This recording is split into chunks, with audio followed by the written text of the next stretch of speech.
Welcome to the Ringer Fantasy Football Show. My name is Danny Heifetz, and I'm joined by Danny Kelly and Craig Horlbeck. And today we are going over all the Sunday games from Week 9, starting with just Sunday football that just ended. Colts-Vikings. I barely watched this game. I feel like I missed nothing. Did I miss anything? I liked it. At all? DK, anything of note that I should know that happened in this game? Like a lot of bad offense, generally speaking. Sam Darnold had his moments. He had 3 touchdowns, but he also had 2 picks. Joe Flacco, absolutely miserable evening. The Colts didn't score an offensive touchdown. The run game wasn't working Anthony for most of the Richardson game. really played terrible in this game.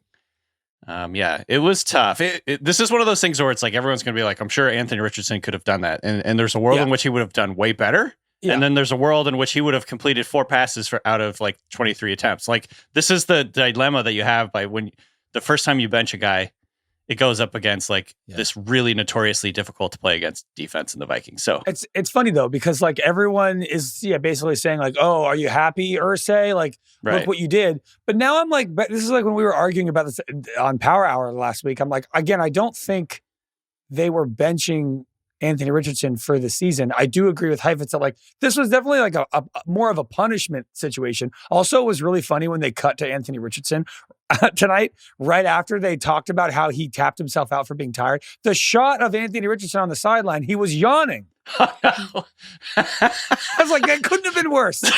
He's like literally still tired on the sidelines. Do you think they were waiting for that?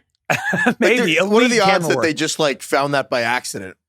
It's a good question. I don't know. That is elite cinematography by whoever was operating that camera. But I'm like, I don't think anybody was like, this is the long-term solution here. It's Flacco. I think this is more of a punishment. And hopefully now, I bet you Anthony Richardson starts next week. I'm still not convinced they're going to go back to him right away. I don't know. Maybe it's just like pride for them or something or whatever is going on behind the scenes. Admitting you were wrong? Yeah, I think they're going to keep going with this for a little while, but we'll see. Dude, it was bad. It was really bad today. Flacco couldn't move. He was terrible. I have a question. This is unrelated to Flacco.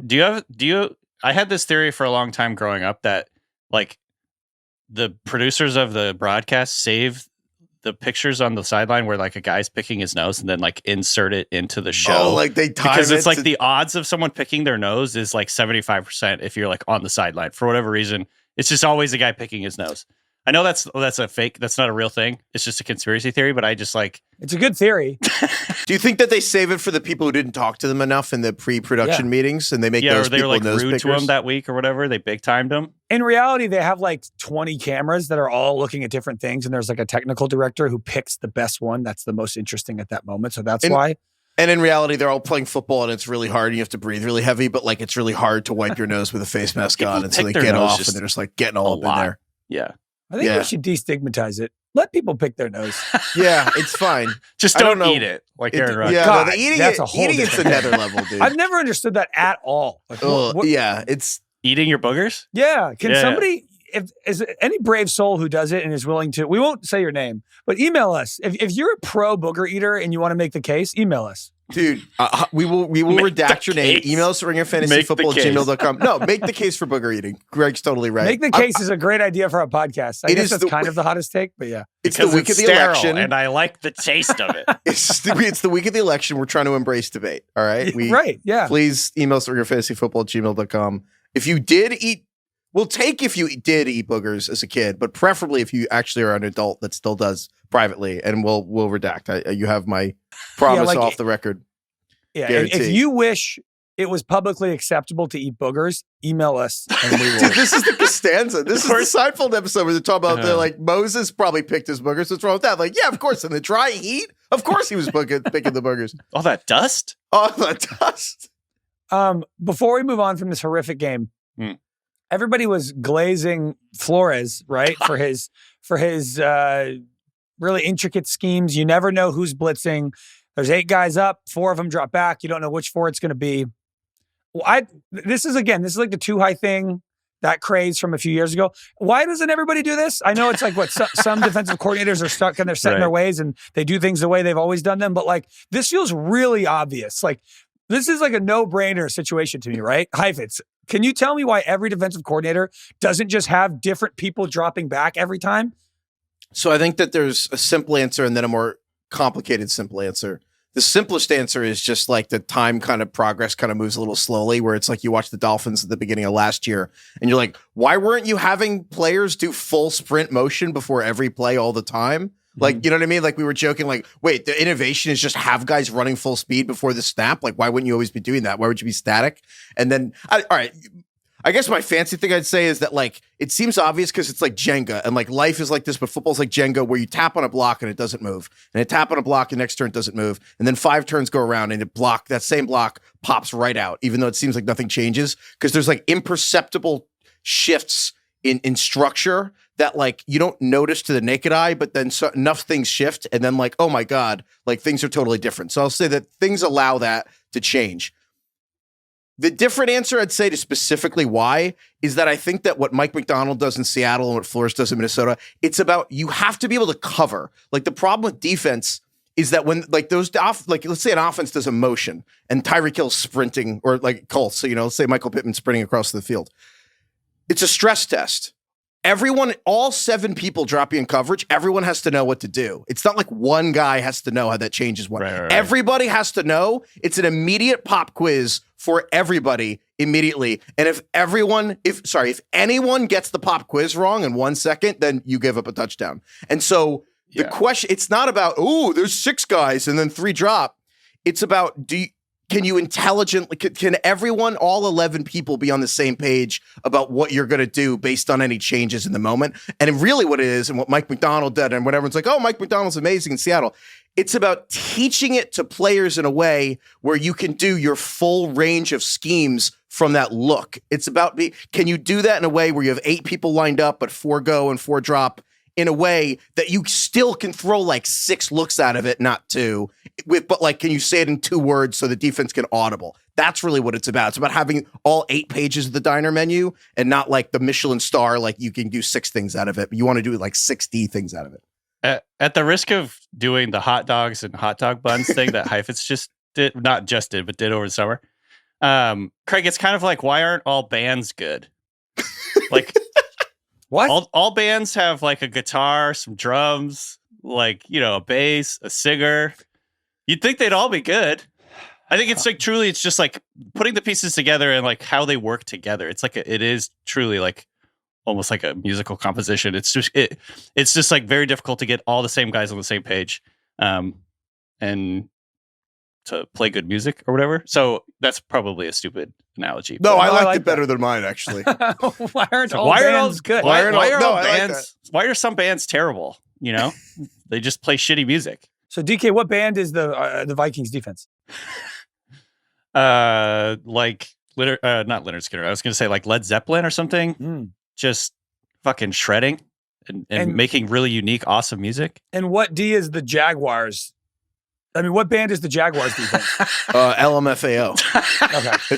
Damn, that sounds awesome. How dare you? No, that's mean to LMFAO. Oh my God. All right, let's get into the winners and losers for the day, other than Brian Flores and loser LMFAO. DK, who's your winner for Sunday Week 9?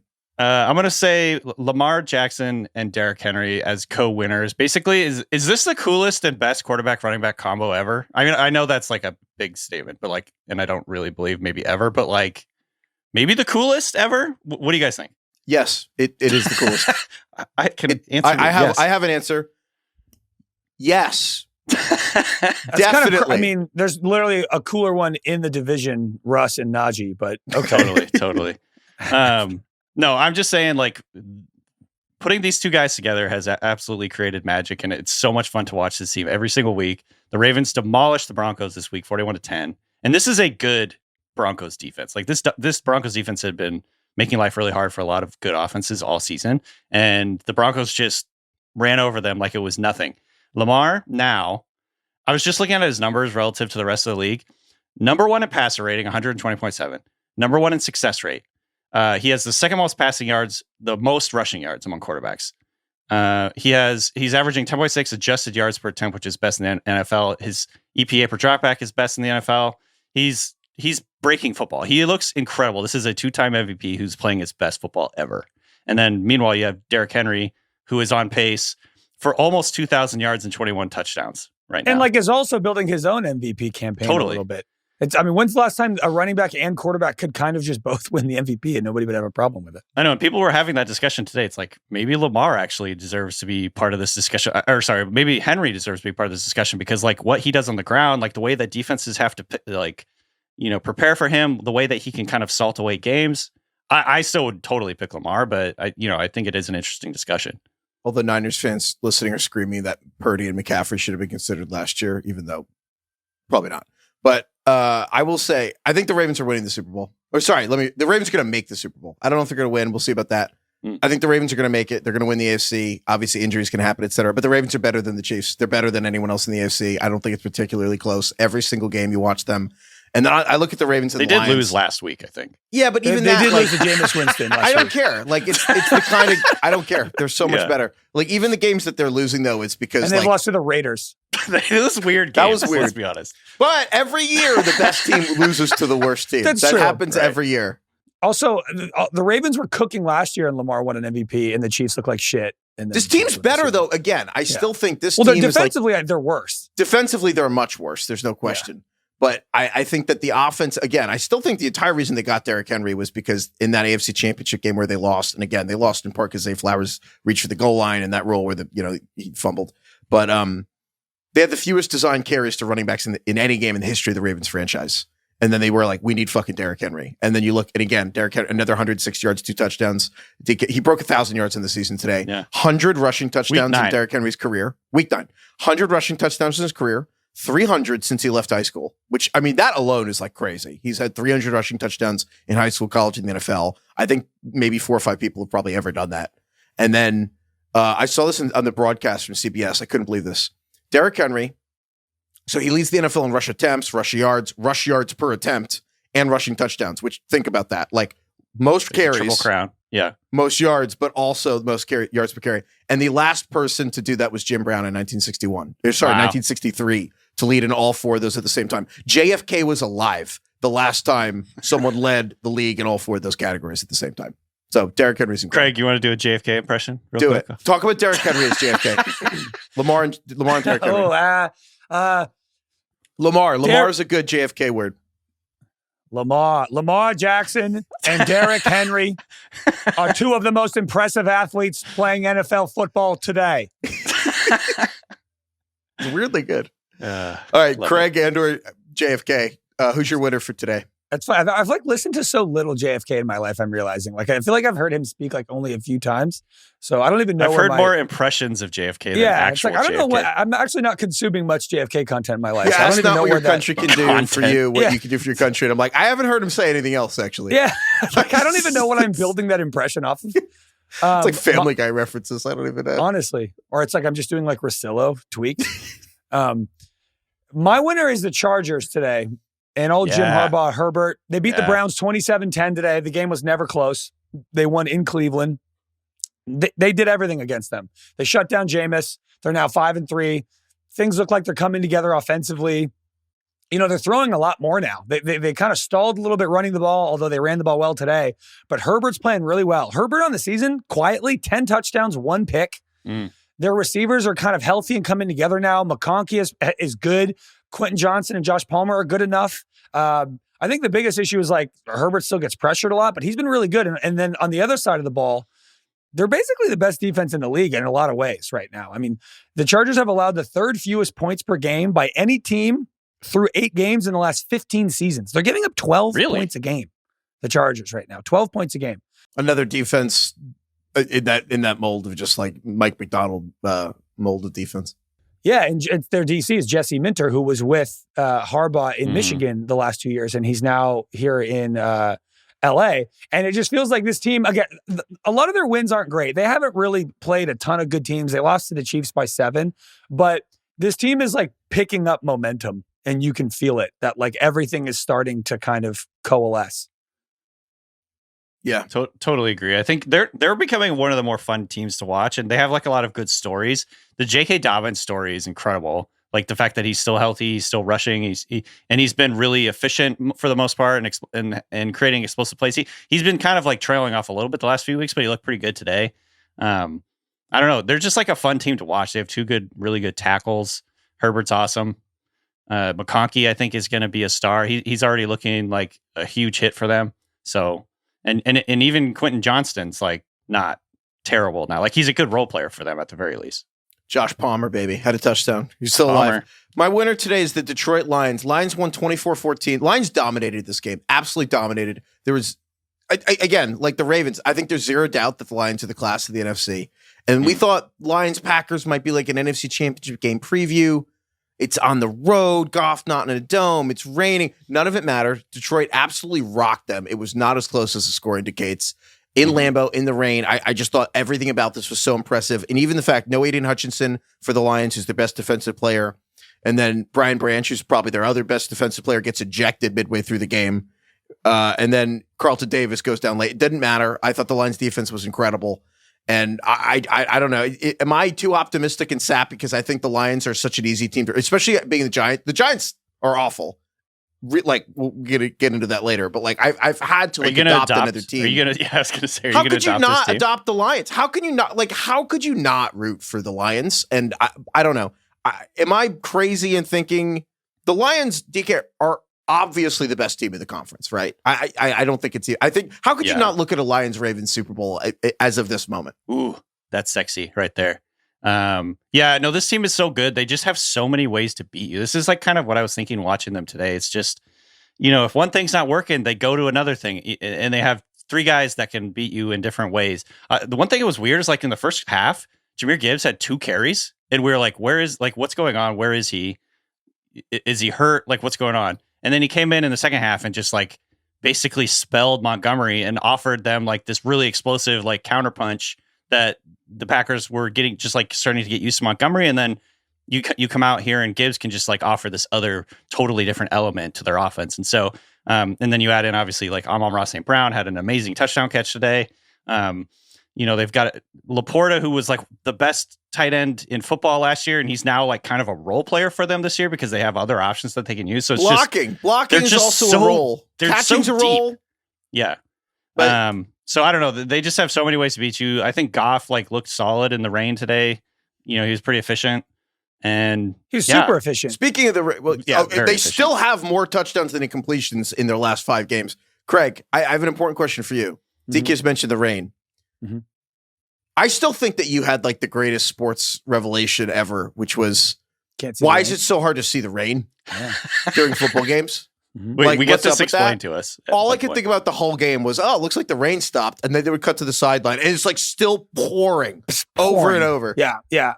The only time you can really ever see it is when they cut to a camera that has water on the actual lens. And you're like, it's still raining. Or Aaron Glenn, defensive coordinator for the Lions. Aaron Glenn's glasses were just covered in rain and you couldn't even see anything. Dude, doesn't it feel like the Lions like haven't even unlocked how good they can actually be? Because half the time they're like they're just beating you by running the ball. They don't even have to throw. Like the Lions are a very good throwing football team. And that feels like an afterthought in their offense now. They're like, if we need to throw, we'll think about it, but actually we'll just beat you running the ball. Last year, Goff was second in the league in passing yards. He had 4,500 passing yards.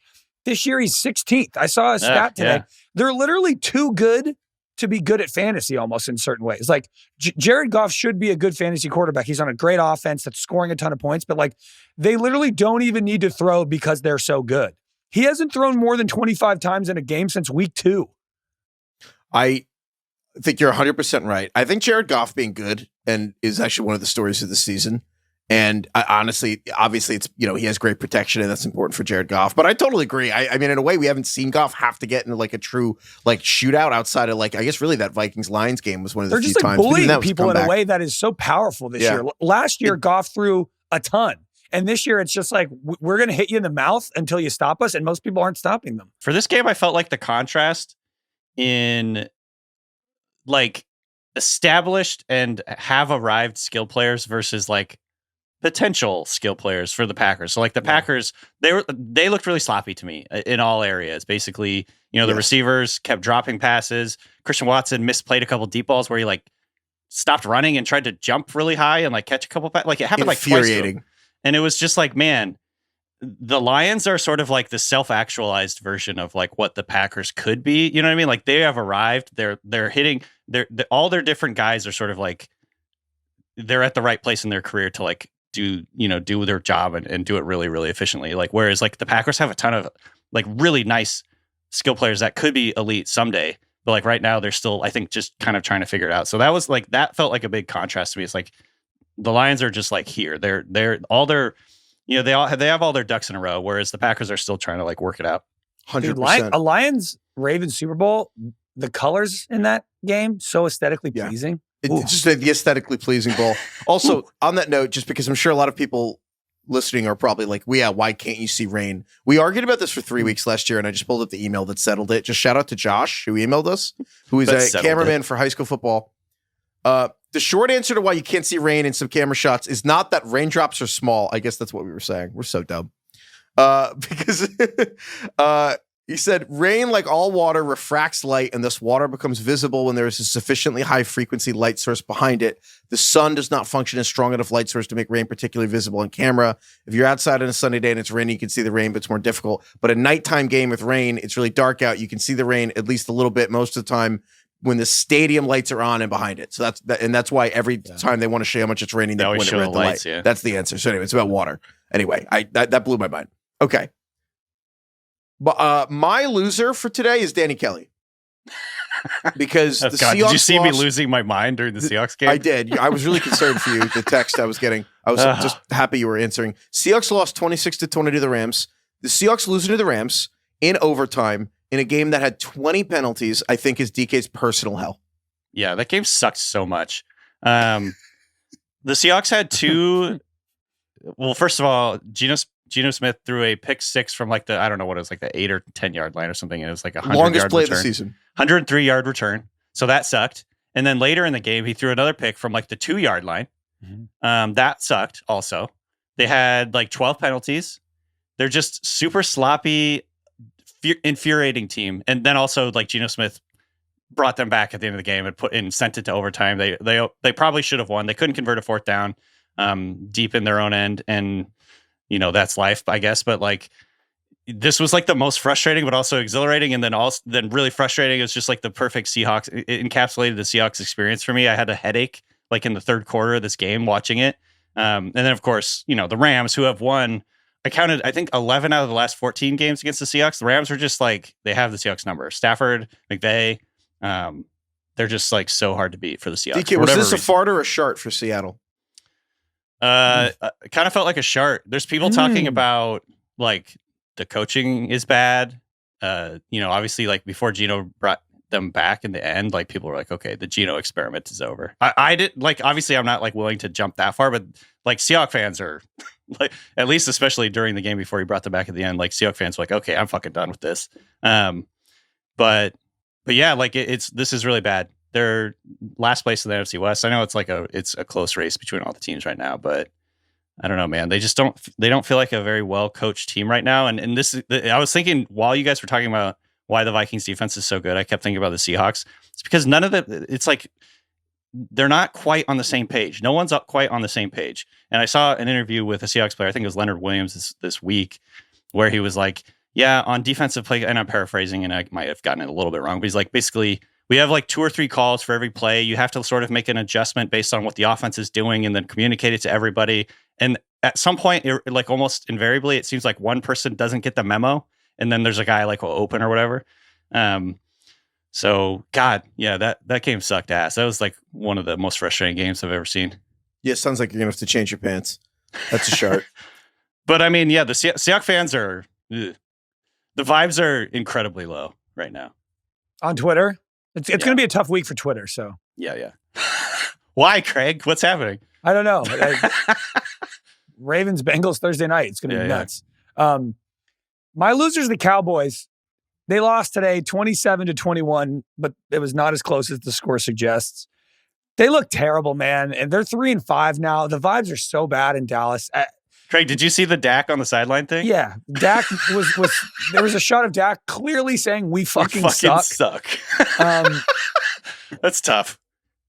Dak got hurt in the game. Cooper Rush came in. They had the worst fake punt throw I've ever seen in my life. My God. Oh, God. Yeah. CeeDee Lamb got hurt, and he was kind of playing through an injury. The team just has like no identity. They can't run the ball. The offensive line sucks. It's fun. For so long, it was like running the ball. Offensive line was like what Dallas had. It's completely the opposite now. They're playing the Eagles next week. McCarthy's throwing his headset. He knows he's done after this season. Like it couldn't be worse. This was a huge game, I think, for Dallas, and it kind of like decided which way the season was going to go. And now I think it's confirmed. Like this ain't it. It's not 100%. And also, not only his hamstring for Dak Prescott, but his hand was bleeding and it looks swollen as hell. I don't know what the hell was going on there. With his hamstring, Dak said he felt something he's never felt before. So maybe it's love. I don't know. That sounded kind of romantic.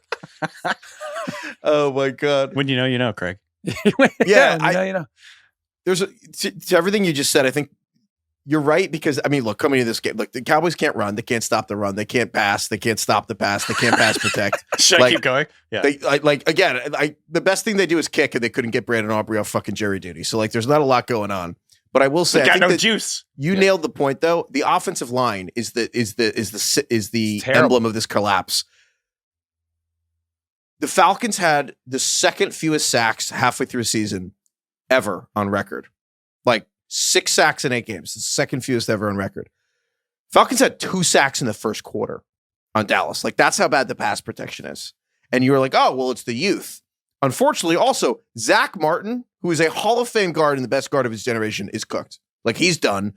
Cowboys fans are sitting there watching. We can't call screens because of how washed Zach Martin is. They can't pass. They can't run. They can't protect. Frankly, they don't do anything well. And again, Dallas looks like a team who's run by a guy who's older than Joe Biden. Like that's what this team was constructed by Jerry Jones. And every time Jerry Jones, there's a fucking microphone put in front of him. You're like, yeah, he's older than Joe Biden. That's the beginning and end of it. And like, they just like the circus of it. They got the tours coming through. Kalen Collar had that incredible story for ESPN. How like Dallas's tours going through the facility. Did you guys see this? Tours? No. Oh my God. I love how you say tour. Tour. I say tours. You say you say the Midwest. You say tours. Yeah, I say tour. It's tours. It's like how Southerners say oil for oil. They do? Get some oil. I've never heard that. Is that a thing? Yeah. I feel like the people who say tour are also the people who say human instead I think it's a Chicago thing. I think it's a Chicago Midwest accent, tour, like rhyming with fishy lure. It's like roof and roof. The 31 teams, the facility is super like locked down and closed, and like fans can't go in. And then the Dallas Cowboys sell tickets to walk through the facility. And so Kalen Collar had the story where she just went on a bunch of freaking tours.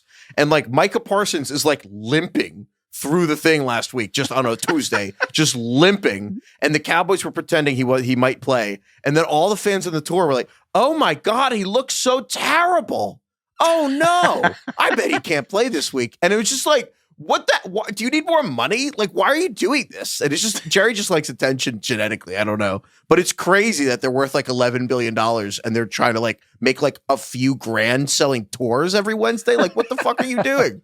And so Michael Parsons trying to walk through with his family and everyone's like gawking at him like it's a zoo. It's not a serious team. Yeah. Wow. The thing that strikes me about this team watching it, and I guess like what we'll find out more going forward is like, there's no depth. They have like almost no skill player. Well, what about Dalvin Cook, DK? It's so bizarre. And then, by the way, I don't remember if you mentioned it or not, but Ezekiel Elliott got like essentially kicked off the team today. Well, yeah, they sent him to a farm upstate because he's been. I think he's leading the tours now. Yeah, he's the tour guide. Yeah, because of insubordination. He's, I don't know what he's doing, but they're basically like, all right, we've had enough of you. And they told him not to come to the game. Dallas, honestly, they're the least serious team. And I'll just say this. They have, of all the cutting things I could say, they have one more win than the Giants. And right now the Giants would have the number 1 pick in the NFL draft. Wow, really? Yeah. So things are going great, depends actually. on a bunch of time. Honestly, dude, next week, game of the year next week is Giants Panthers in Munich, which everyone's making fun of for weeks. Ooh, in Munich? That shit might decide who gets like Cam Ward or whoever for the number 1 pick. Like Giants Panthers is huge. Like the Giants could have the 9th or 10th pick this year or 1st. And like this game will do half that one. Wow. Right. So this game decides who will get the next bust. That's so cool. All I want to do with the Giants, Anyway, DK, who's your loser for Sunday week 9? The Saints on many levels. They lost the game, for starters, to the Panthers, of all teams, who we've been absolutely skewering the last few weeks as one of the worst teams we've ever seen. They lost 23-22 to the Panthers.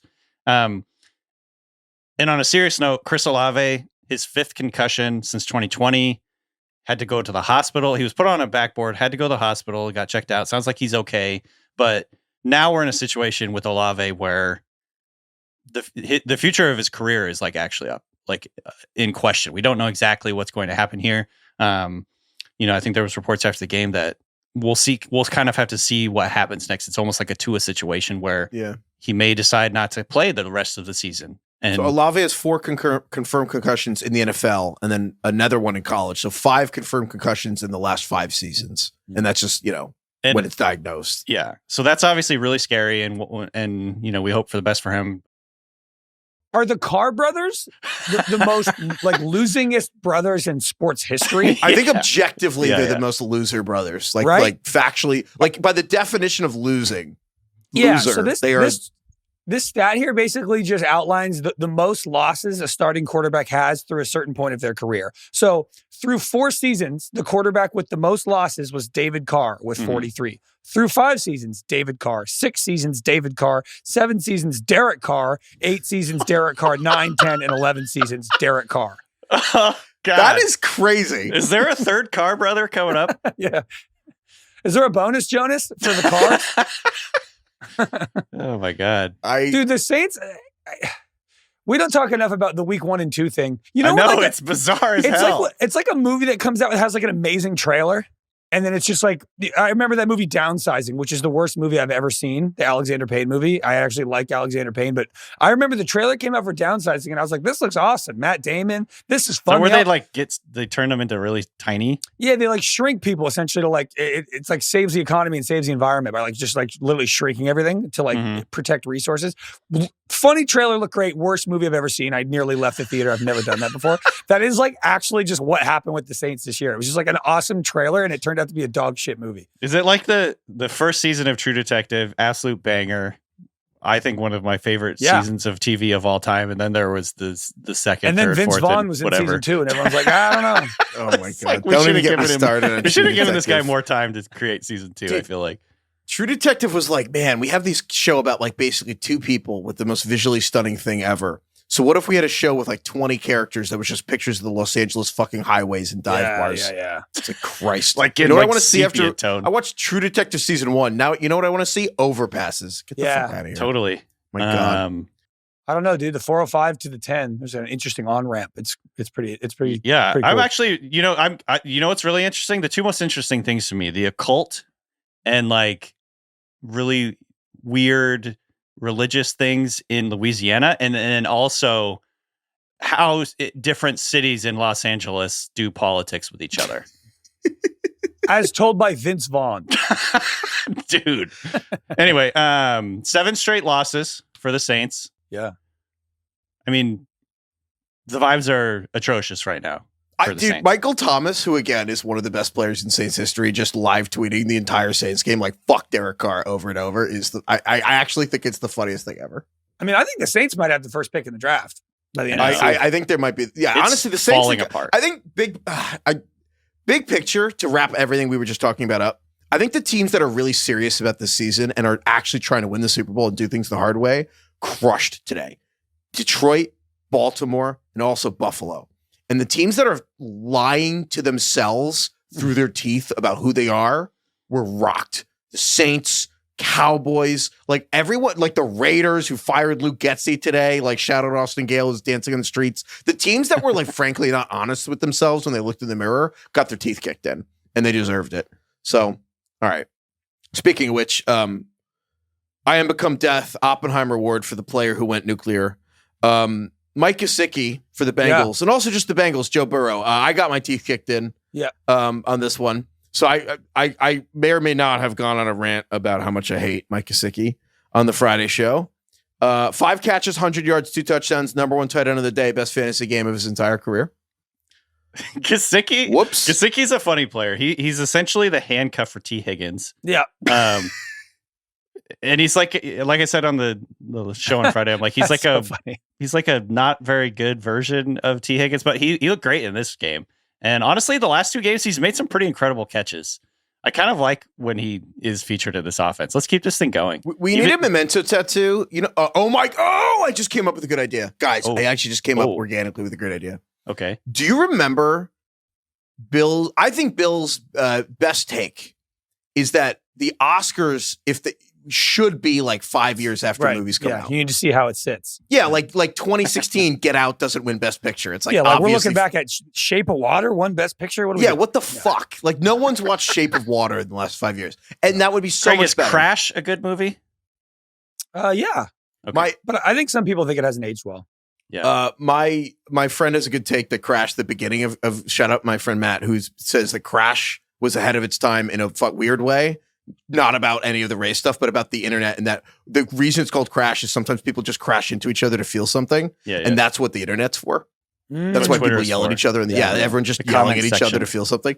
But anyway, what was it? I have an idea. We should do that with tight ends. In fantasy, when we like a rookie tight end, you should just draft him 5 years later. No questions asked. Because it takes 5 fucking years to play tight end. I mean, it's like starting to work for Kyle Pitts, even though he was shitty today. But yeah, you're right. It's because we're only 3 seasons into Kyle Pitts or whatever. Yeah, exactly. We need to wait 2 more. Like Mike GeSicko was a great prospect. He's 29. I don't know. It takes 6 years. Anyway.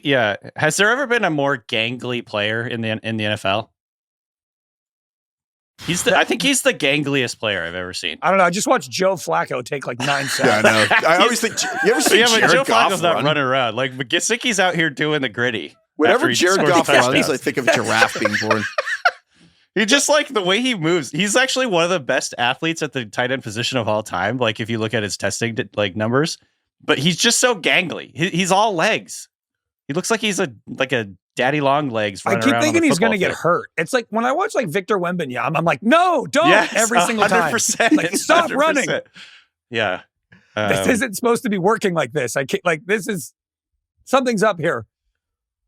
Also, anyway, he looked awesome today. 2 touchdowns. Sure. Yeah. While we're in Oppenheimer, I'm also just going to say Burrow, 5 touchdowns. 5 touchdowns for Burrow. Basically tied with Jalen Hurts, the number 1 quarterback. Joe Burrow, only quarterback this season, 5 touchdowns, multiple games this season. I think I'm ready. Only threw for 250 yards, though. I think I'm ready. I think I'm ready. You're ready to what? You're going to give up? I think this was my Josh Jacobs. Don't give up yet, because as soon as you capitulate, he's going to get hurt. So let's keep this going. So you want me to hold it for the whole season to make sure he's healthy? Like, this is bullshit. I was right the whole time. He could still get hurt. I was really worried about him getting hurt, and that applies to the whole season. That's a good take. If I capitulate to get hurt. No, okay. Yeah, Joe Burrow, let's see if you can do the whole season, buddy. Yeah, prove it, Joe. Yeah. See if you can have 5 touchdown passes in 3 different games. The haircut. I mean, are we serious with the haircut? It's like coming out at the end. Yeah, come on. All right. Any other Oppenheimers? Devon Achane, specifically when Tua is on the field, is like one of the best players in fantasy football. In fact, this is extrapolating a lot, of course, but with Tua on the field this year, Achane has averaged 24.3 points per game. He would be the running back 1 with those numbers if he had been throughout the whole season or whatever. Is that good? He's averaging 133 scrimmage yards per game when Tua plays, 20.5 touches per game. He has a 22% target rate on the season when Tua's in the lineup today. And I think this is kind of like the interesting thing about Achane is like, we need to not really think about him as much as a running back, as much as he is like a Percy Harvin type player. He had a 30% target rate this week, 87% route participation rate, which means he was running a route on almost every time they threw the ball. When he was in the lineup, he's basically their like wide receiver 2. He's not just a running back. And in fact, they're playing him with other running backs on the field. He's like going in motion, playing out of the slot. I think he's just such an interesting player. And obviously he's killing it, in fantasy at least when Tua's out there. So you would say the return of Tua kind of revived Devon Achane as well as some other players on the Dolphins, right? Yes. Right. So you would say like we're so back kind of for Devon Achane, right? Yeah, sure. Right. I don't feel the same way about another player on the Dolphins named Jalen Waddle. It was over and it's still over. And then we were back for a moment and then now we're over again. Jalen Waddle is inventing new ways. The weirdest game. He's inventing new ways to piss me off. He really is. So this man they lost by 3 to the Bills, Miami today. Sorry, Carlos, unfortunately. Tough game. Jalen Waddle was targetless until the fourth quarter. 0 targets. This is a back and forth game against the Bills. High scoring game, targetless until the fourth quarter. Then he has an awkward play where, of course, Damar Hamlin, who's like the Grim Reaper now, he's like going after everybody else. He injured Tua. We thought it literally looked like Hamlin's the Grim Reaper. He's like coming after people now. It looked like he tore Jalen Waddle's Achilles. He got like spiked. He's the one who hurt Jalen Waddle? Yes. Oh, my Lord. He got like spiked. Waddle held his leg. Everybody was like, Waddle's Achilles is torn. And honestly, I kind of was relieved. I was like, it's over, finally. I don't have to be like under his spell anymore. I can like actually start somebody else on my team. 2 plays later, he comes back in, catches the touchdown, of course. And I'm like, all right, we might be back. A serviceable fantasy day, like 10, 11, 12 points, whatever. Then final play of the game, one of those like bullshit, you have to go 80 yards lateral situations. The ball ends up in Jalen Waddle's hands and he decides to turn around and run 25 yards backwards and get tackled. By like a big guy. Why couldn't he outrun that guy? Yeah, he tried to outrun the entire team and then ended up with -4 yards on the day. So his final stat line was 2 catches for -4 yards and a touchdown because that didn't even count as a catch. So you didn't even get the fucking PPR point because it was lateral to him and then he ran -25 yards and got tackled. And that also brought Tua under his passing yards over-under, which a lot of people had bet on. And so Tua had beat it by like 15 yards and then Waddle had to lose the prop too. So, good Lord. Now seems like a great time to play 2 players who had more receiving yards than Jalen Waddle and a lie. 2 players? Everybody in the NFL did. All right, well, sorry, I'm counting defenders. I'm counting defenders who had interceptions today. Okay, good. So these are 2 defenders who had more interception return yards than Waddle had receiving yards today and a lie. Cam Kinchins, Alohi Gilman, Jalen Walthall. Wait. You just made that up because it's like Jalen Waddle. No, I did not make it up. There's a guy named Jalen Walthall. There's a person named Jalen Walthall.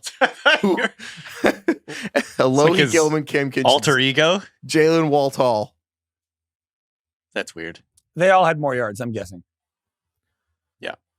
Well, yes, they did, but it's not that way. So Jalen Walthall is not in the NFL. He is the receiver at Incarnate Word who did the headstand catch touchdown. Oh, wow. And he got flagged for it. And now everyone's doing the freaking headstand celebration. That was Jalen Walthall, who's better than Jalen Waddle. He is. God. At this point, I don't know why he's on the Dolphins. Trade him. Dude, so I have a question. While we're here. You don't use him. While we're here, if you're like a really good team in fantasy and you have Jalen Waddle, which you probably aren't if you have Jalen Waddle, should you cut him? Because part of me is like, he's like a sleeper agent. Like, if you like, oh, you can't do that. Like, good team will pick him up. Yeah, exactly. Like, I kind of want to put him on my biggest rival's team and like destroy their locker room. It's like a mole. It's like a plant. Honestly, yeah. What's he gonna do? Be great? No fucking way. He was the 6th overall pick, and they traded up to get him. They traded like a future first rounder. Part of the Trey Lance tree. He's part of the Trey Lance and trade he is umbrella. An afterthought. Like they straight up just like do not use him. What do you think the odds were today that you could get Allen Robinson to have more yards than Jalen Waddle? That happened. More than -4, 100%. He did have more yards. Allen Robinson had 1 catch today for like 4 yards, outscoring Jalen Waddle. You know what's crazy? Funny. Also, could have just had Micah Parsons. You know what I also think is annoying? I don't think these like the final play, the like lateral 80-yard thing, that should not count towards stats. That's ridiculous to me. But what if you score a touchdown? No, I don't care. It's in a different. It's like a 2-point conversion. It's like a special teams play. It should be like a 2-point conversion. We can't just be giving him -25 yards because he's like the last guy who got the lateral on a shitty play. That's not fair. That's not. Gain some fucking yards, dude. If anything, I think the 2-point conversion stats should count. I don't understand why those don't. Dude, I don't understand that either. They're like, yeah, you don't get the 2 yards. And I'm like, what a weird hill to die on, NFL. I know. It's like, and even in fantasy, it's like you get the fantasy points, but you don't get the yards. I don't understand it. Why? It starts to feel like I'm doing taxes. I'm like, what the hell is this? Like, and yet these stupid lateral plays at the end, which is unlike, and it basically bears no resemblance to the game of football that we all know. And yet it can torpedo any stat line if one guy tries to be a hero. You sound like you had Jalen Waddle today. Of course. And I'm starting him next week. I'm going to start him. My team sucks this year. And I'm going to start him every single week until it works. It just might work. Yeah. DK. Yeah. We're so back. It's so over. We're so back. The Jameis Winston experience. Today felt like it was like, oh, right.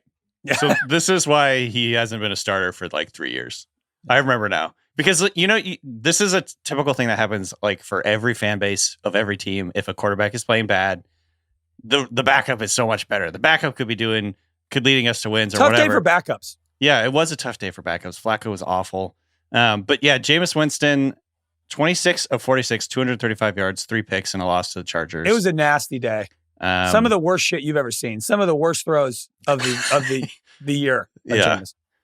So that's just kind of how it felt to me. It was like, oh, right. I get it. I remember now. But like, honestly, next week he might have, or actually I think they're on bye next week, but the week after that might have a good game. You never know. It's just, he's so he's like the most volatile quarterback of his generation, probably. I think this was particularly primed for him to be terrible. One, the karma from him is saying, everyone talks about the 30 pick season, but I got LASIK, so I can see now. And then that's never say that to the football gods. And then 2, John Harbaugh with the Ravens definitely told Jim Harbaugh exactly all the things they fucked up and how they could have stopped Jameis in retrospect. So I think that we need to make that a rule. Anytime that a Harbaugh brother plays a team right after the other Harbaugh played a team, that team's going to fucking win. Like, we need to write that shit down. So someone write that down. All right. We did fart or Shart. Craig, did you want to talk Marvin Harrison Jr.? Yeah, DK. I wanted to ask if you think I need to change my shorts or if I can just kind of continue through my workday with Marvin Harrison Jr. now, who had 2 points today. He's had 4 games this year with more than 13 fantasy points, and he's had basically all of that because of one big game. But the other 5 games, he's put up 0, 0, 0.9, 4, 3, and today he had 2. He does not lead his team in yards or targets. From a fantasy standpoint, he's having a worse season than Xavier Worthy, who's been like largely irrelevant this year. He's averaging less points per game than Quentin Johnston, Jacoby Myers. Ugh, that's tough. And I think the other interesting part of this is that like the Cardinals are playing well. They're in the first place. They're 5-4 in the NFC West. Like this team is doing well. And it's not because of Marvin Harrison Jr. So is his 2-point outing today, are we still like these are all just farts, or are we kind of moving into Shart territory? It's a lot of farts. I mean, we're moving into Shart territory for sure. I will say he did lead the team in targets today with 5.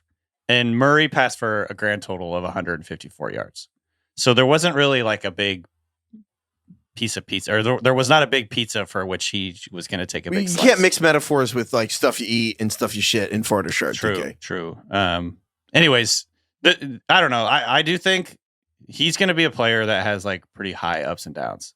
I think my new strategy is, and we can, when we do the NFL draft show in the offseason as we prepare for the draft, I'm just going to fade the top guy at every position. Yeah, I think that's a good call. I'm just Marvin Harrison. I'm good. Caleb Williams. I'll just take the next guy. I'll just take number 2. Number 2, and that's shit. I think that's the thing. To your point, again, Marvin Harrison at 5.0. Kyle 4, Pitts 2. didn't work out. Trevor Lawrence. All the generational guys suck. No, I will say the generational hit rates on the funny part about the can't miss prospects is I would say half of them miss. Right. Right.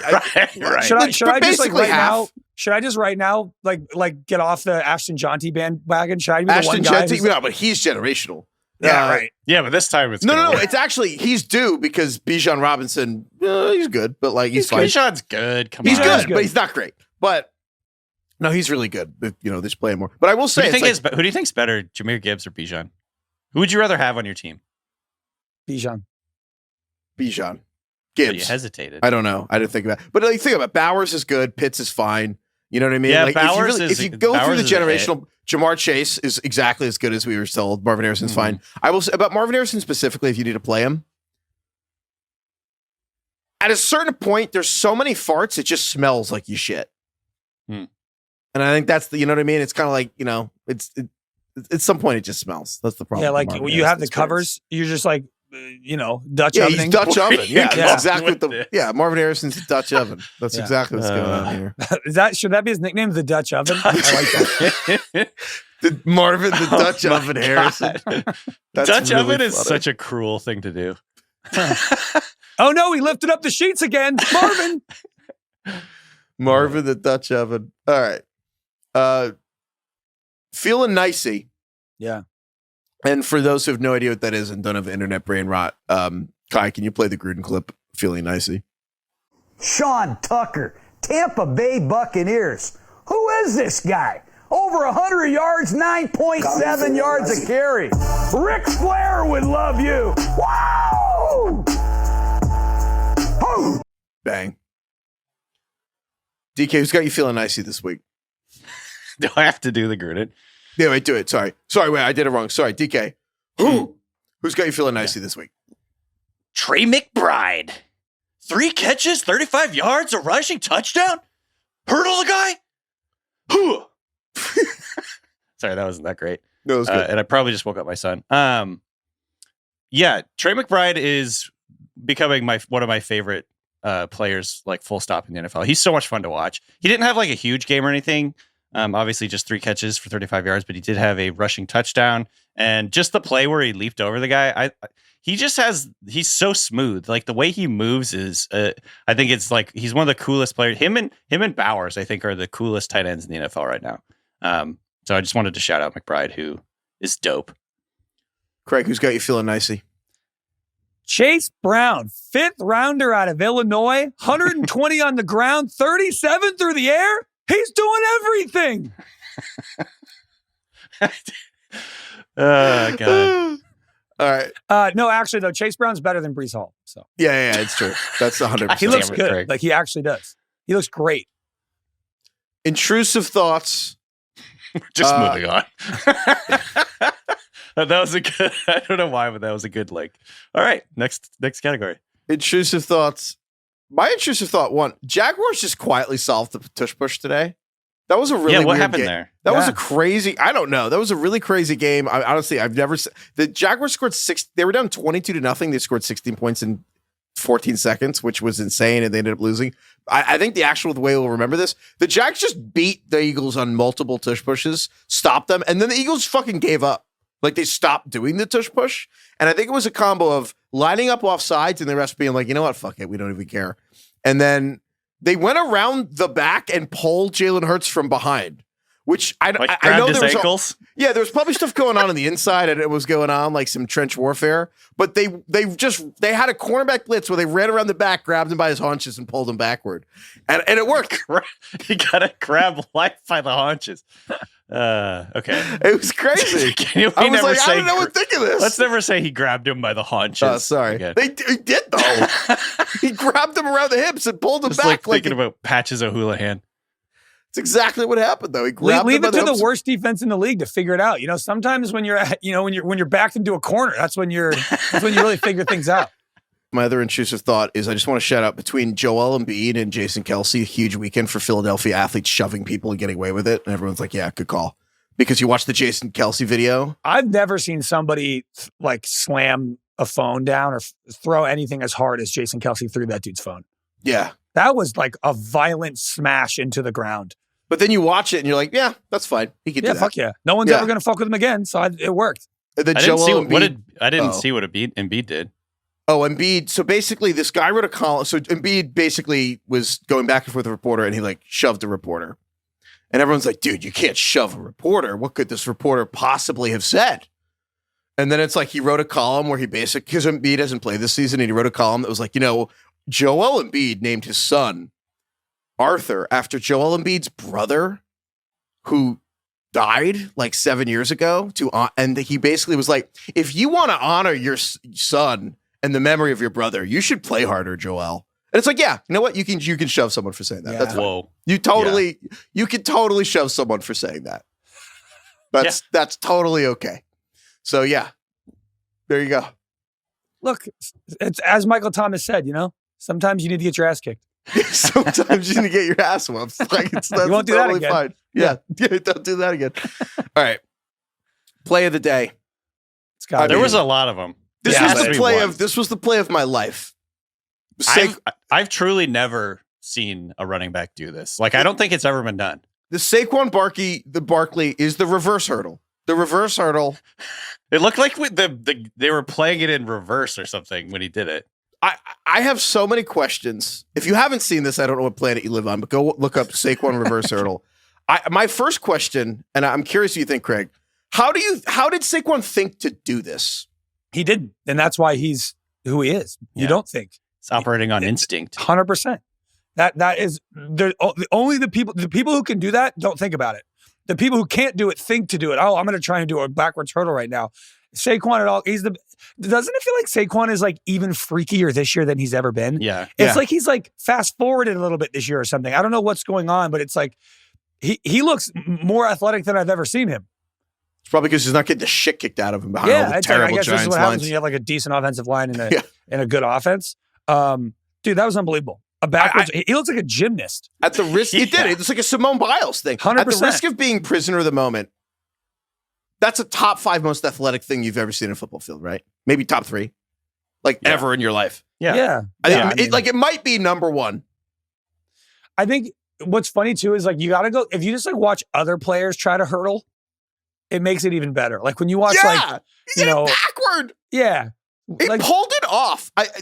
Honestly, you know what the play? I was trying to think of what is a comparable feat of athleticism and myth making. And the old DK, I don't. No offense, I don't remember I don't know if you were alive for this or not. And you're gonna. Okay. It reminded me of Bo Jackson making that catch in center field where he ran up the wall. Yeah. And came back down like Spider-Man. Mm-hmm. And I just to your point, and I was like, that's the only thing I could think of that was like, if this was in the 70s, people would talk about this for 50 years. 100%. This is like one of the coolest things I've ever seen. Not kidding. Like one of the coolest plays I've ever seen. A lot of people were saying like this is for people of a previous generation. Every time we got to watch Barry Sanders play like this, he did shit like this. Like that to me, that was like the Barry Sanders of this generation. Yeah, that type of play like encapsulates who he is. I mean, and also like he made like 3 guys miss before he even did that. You know what I mean? It wasn't God, yeah. It wasn't like the only thing he did on a run. He was coming off like a spin move, which is why he was facing the wrong direction. Right. He did a spin move. He like went to do another spin move, saw that the guy was going to hit him and basically elevated backwards, jumped over the guy, landed and kept running. I think every year the fans or the NFL media should get to vote on one player who's really good but on a bad team to get to just go join a good team for a year, just so we can see what it's like. I feel like there should be one guy every year that we all get to vote on. Who's the good guy on the shitty team who we can actually put in a good situation? Eminent domain. Like the money ball. Yeah. You can eminent domain their ass. That's actually really good. You know? Write that down. That's also good. That's a really fun idea. Eminent domain a player away. Like get Max Crosby off the fucking Raiders. Why is it he on the Lions? Like it was Saquon for probably 4 straight years. People were probably saying, dude, that would be so good too. An eminent domain draft, and it's kind of like a fantasy punishment. It's like, dude, you keep coming in last. Like, you know what I mean? The Panthers didn't get to have McCaffrey. Like, that's really good.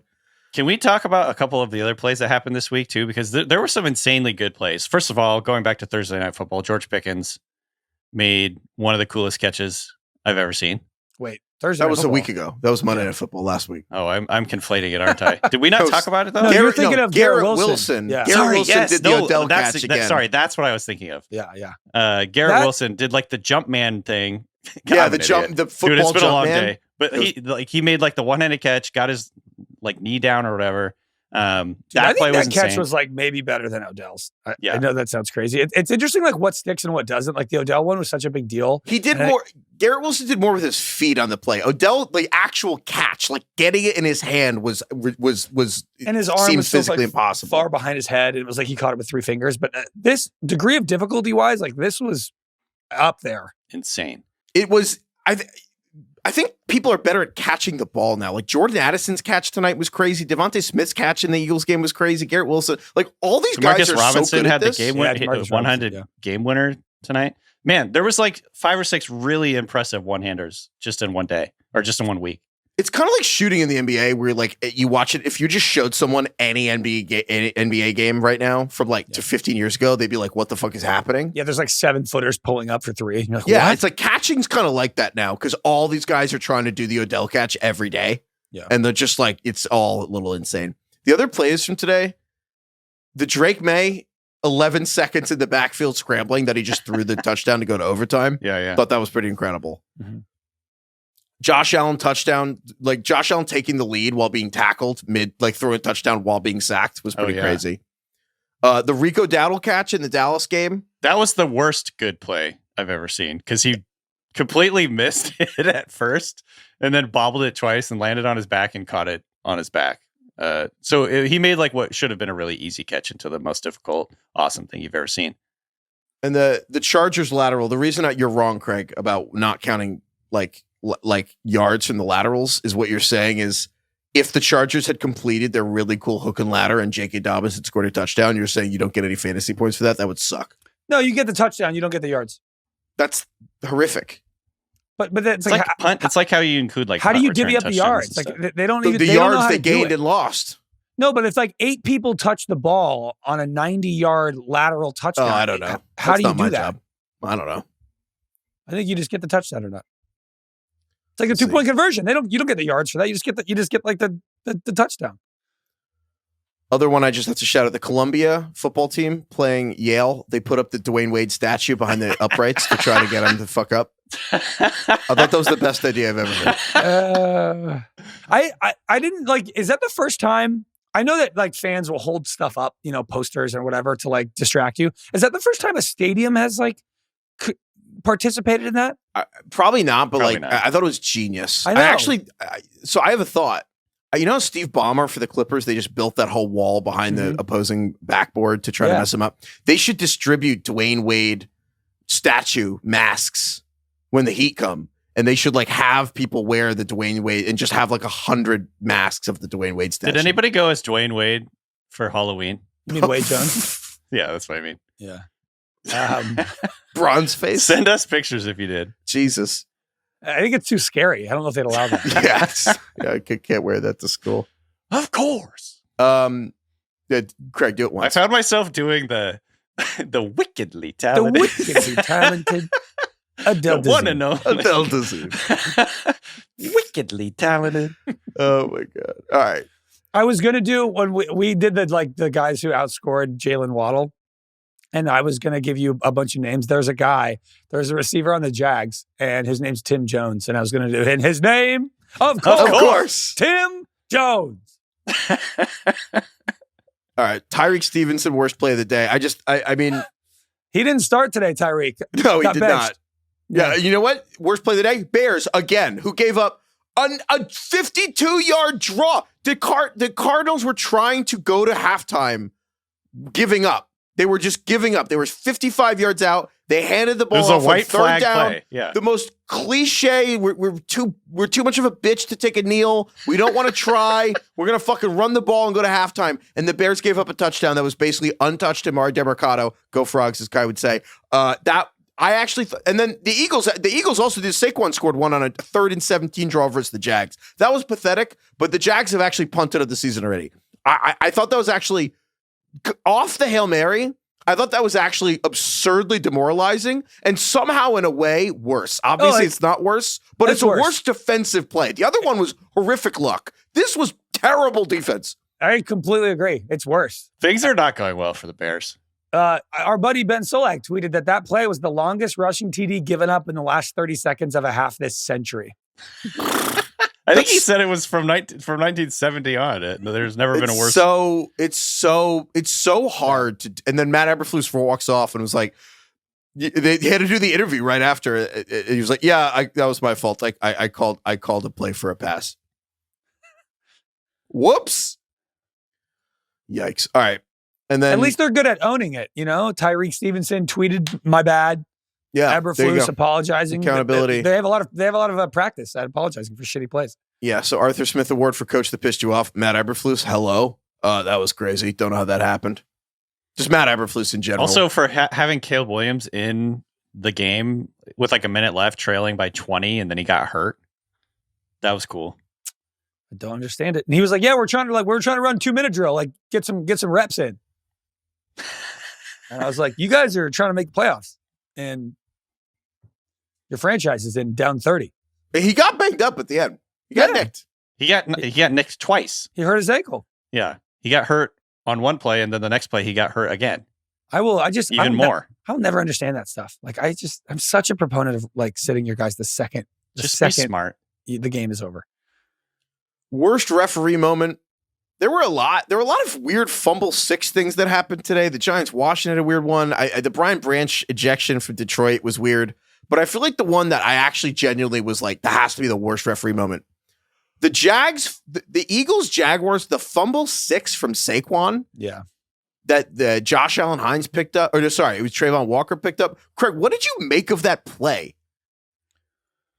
It felt like when you watched it live, it looked like Saquon tripped on his own and fumbled, and it was the correct call. And it almost felt like the refs didn't want to admit that they got it wrong and just stuck with it because he was clearly nicked. He was touched, and he then tripped over his own offensive lineman's leg. But like, it was down by contact. So the refs are, because of something that happened to the Saints versus the Rams like 5 years ago. The refs now are trained to basically be like, all right, if there's a fumble, just let it play out. And go score, because you want them to finish the play, which is the right thing to do. Which they did not do in the Giants-Washington game, actually. Bobby Wagner and Devin Singletary racing the ball. They blew the whistle 7 times. Bobby Wagner ignored it, picked up the ball, and then they're like, oh, it was a fumble. Bobby can have the ball. And I was like, what the fuck? But then the Eagles-Saquon thing, they let it happen. And honestly, Josh Allen did an amazing job with the Jaguars. Josh Allen did an amazing job with the return. But like, he hit Saquon's foot, and then he fell. I don't know. That was a weird one. That's how they explained it after the game. Is they said he like stumbled on his own. Yeah, I guess that's fair. Saquon, you probably shouldn't fumble the ball. Lucille Bluth, I don't understand the stat line. I won't respond to it.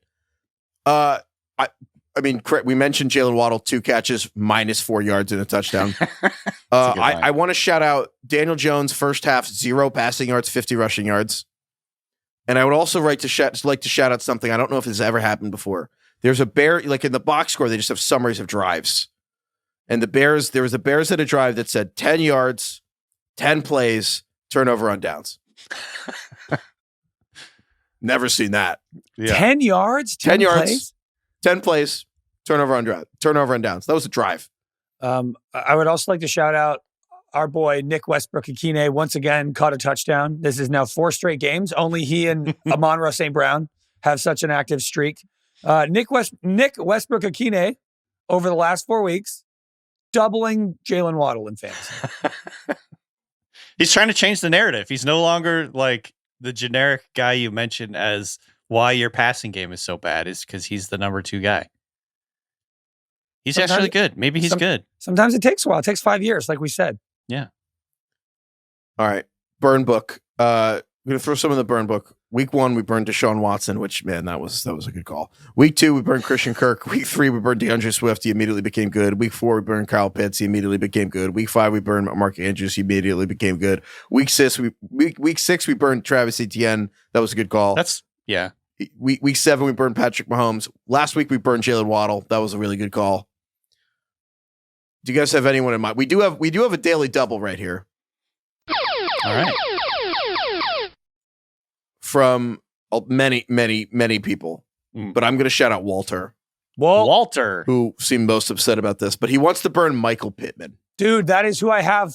That's who I have on my list. That makes a lot of sense. Yeah, I'm so done with this person. I'm so done with Michael Pittman. I can't. He had 1 catch for 14 yards. Like he is beyond irrelevant in this offense. Michael Pittman is like the embodiment of like when someone's hurt, we have to like pretend they have a different name. Like we need to call them like Jalen Waltall because the Michael Pittman messes with the fact that this person said he should be on injured reserve with a back injury, but it's going to play through it for shits and gigs. Yeah, that's a good one. Michael Pittman has basically been like holding you hostage for the entire season. And like once every 4 games, he has 60 yards and makes you think he's coming back. And then the whole Flacco thing makes you think he's coming back. And then today it was a disaster. Josh Downs is just better than Michael Pittman. Josh Downs is good.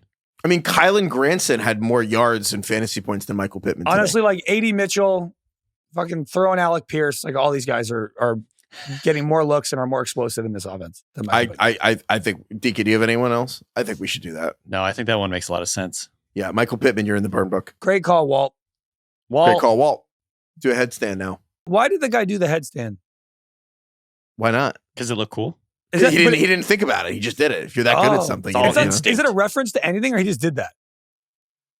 I don't know. Was he the original one a reference? I don't think so. Maybe. I don't know. I was like the incarnate word guy. Like, did he just do that because he thought it was funny, or was that based on anything? Or he just did that? I don't know. Is it based on also, what is incarnate word? I don't know. It's a incarnate. What does that mean? The word of God incarnate. Incarnate. I don't know. Incarnate means like flesh and like Incarnate means like the physical embodiment of something, right? Like the personification of something. It's the largest Catholic university in Texas, University of the Incarnate Word. So, it's funny. I just learned this weekend that Cam Ward. It's bringing the word of God to life. But I learned that Cam Ward, who might be the number one pick of the draft, started at Incarnate Word, which means they should rebrand for like draft season to Incarnate Ward. Oh. At least the football. That's really good. Yeah. That should be a new combine test as they see if you can do the thing. I got to say, it's pretty impressive that like Amon-Ra St. Brown, these guys are so fucking athletic. Like he just like did that willy-nilly. Imagine if you tried to do that. I would hurt myself so bad if I tried to do any of these to like celebrations. I think that my body knows I couldn't and it would stop me. I have like the governor checks in. You know what I mean? The governor in your body just is like, nope, we're breaks. Yeah, and there was like some pictures. They like were doing. I mean, stiff as a board. Like they were just straight up and down. Yeah. It's really No, they're in good shape. These guys got good shape. Great sense of balance. They must work out. Yeah. Thank you, DK. Thank you, Craig. Thank you, Carlos and Kai for producing this episode. Thank you, Austin. Thank you, everyone, for help. Thank you, everyone, for listening. Email us at ringerfantasyfootball@gmail.com. Make the case for eating boogers. We want to hear about it. We want to embrace the debate. Make the case. If you used to eat boogers and you want to explain yourself, we'll take that too. We'll take a confessional, if you will. Oh, fuck. We should do that confessional. That's a good idea for like the email.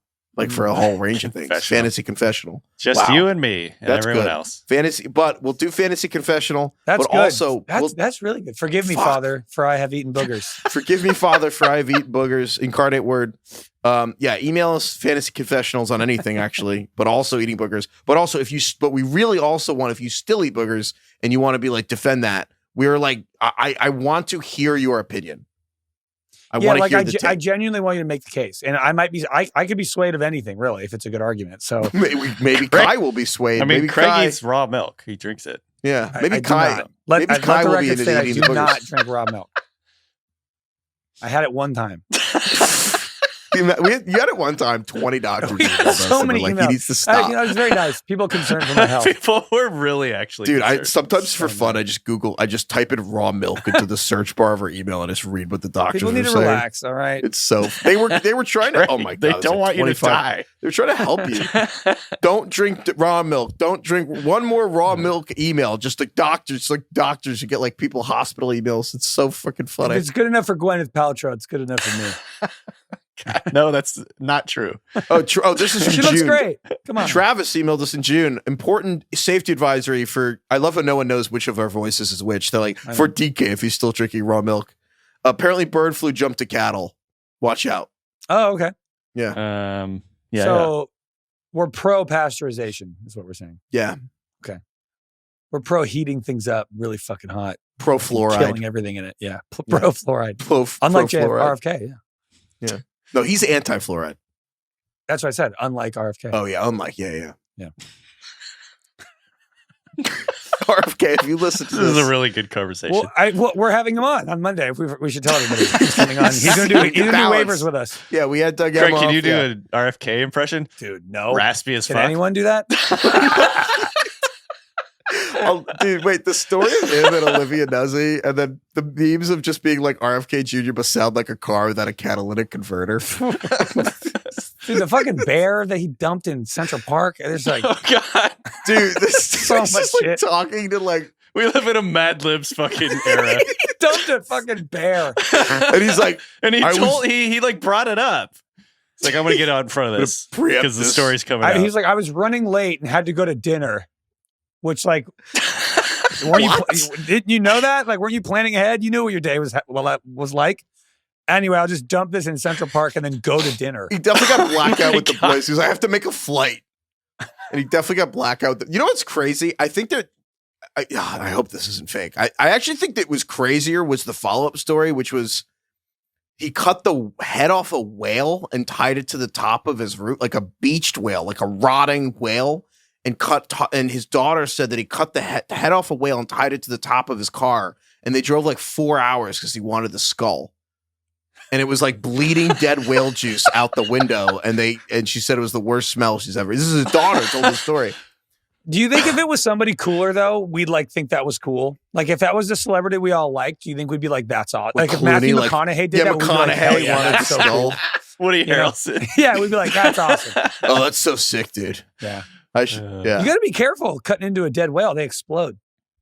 Oh, that's true. Yeah. Brave.